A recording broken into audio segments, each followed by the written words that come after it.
Vamos a aprender a reconocer los principales símbolos electrónicos para el curso básico de electrónica. El primero que vamos a aprender a reconocer es una fuente de voltaje DC. El más largo es el positivo, el corto es el negativo. ¿Qué es una fuente de voltaje DC? Muy fácil, una pila, una batería comercial de 1.5. Otra forma de representarlo sería una fuente de voltaje doble DC. En este caso sería de 3 voltios DC. ¿Qué serían? Dos pilas, como las podemos ver acá. Eso sería una fuente de voltaje DC de dos elementos. El siguiente elemento son las resistencias. Así se simbolizan las resistencias. ¿Qué es una resistencia? Aquí tenemos ejemplos de resistencias. Son estos pequeños elementos que tienen un código de colores, que más adelante vamos a aprender a descifrarlos. Hay unas más grandes dependiendo del vatiaje que resisten.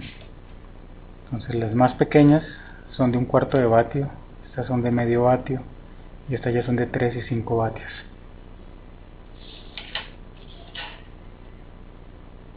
Otro elemento adicional de la resistencia es el potenciómetro.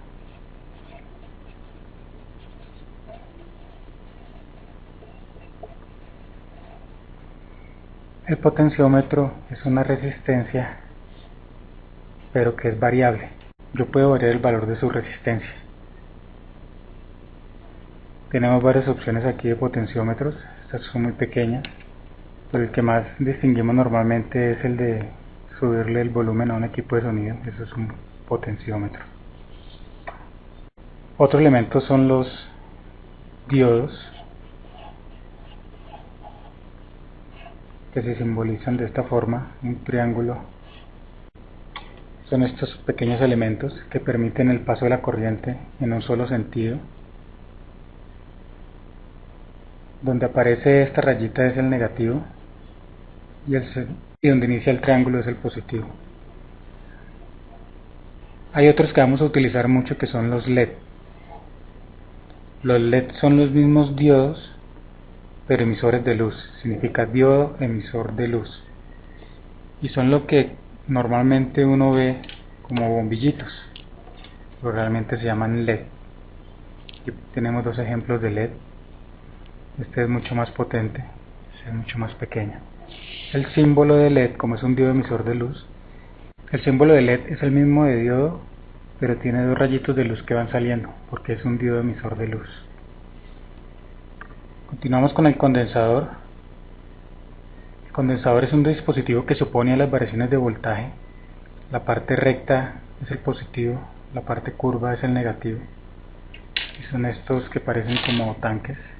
Está marcado cuál es el negativo de cada uno de ellos, que es la pata más corta de él. Este es el condensador.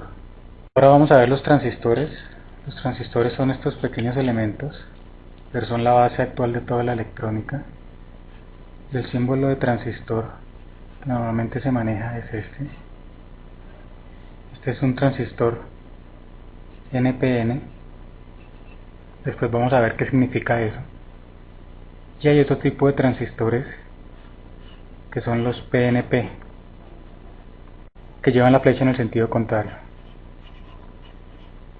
Otro elemento que vamos a ver son los interruptores. Son estos pequeños dispositivos que podemos pulsar. Entonces hay algunos que son normalmente abiertos o normalmente cerrados. Entonces está el interruptor normalmente abierto, que se dibuja de esta forma. Como lo vemos, está normalmente abierto. Cuando yo oprimo, lo que pasa es que se cierra el circuito.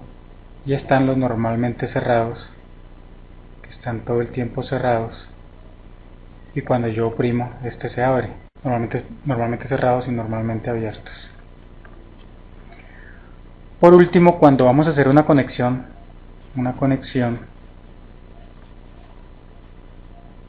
sencillamente lo que hacemos es una línea continua.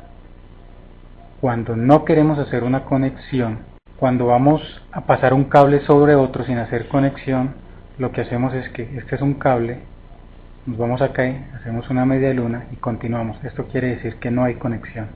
Por el contrario, en este sí hay conexión aquí en la mitad, no conexión y conexión.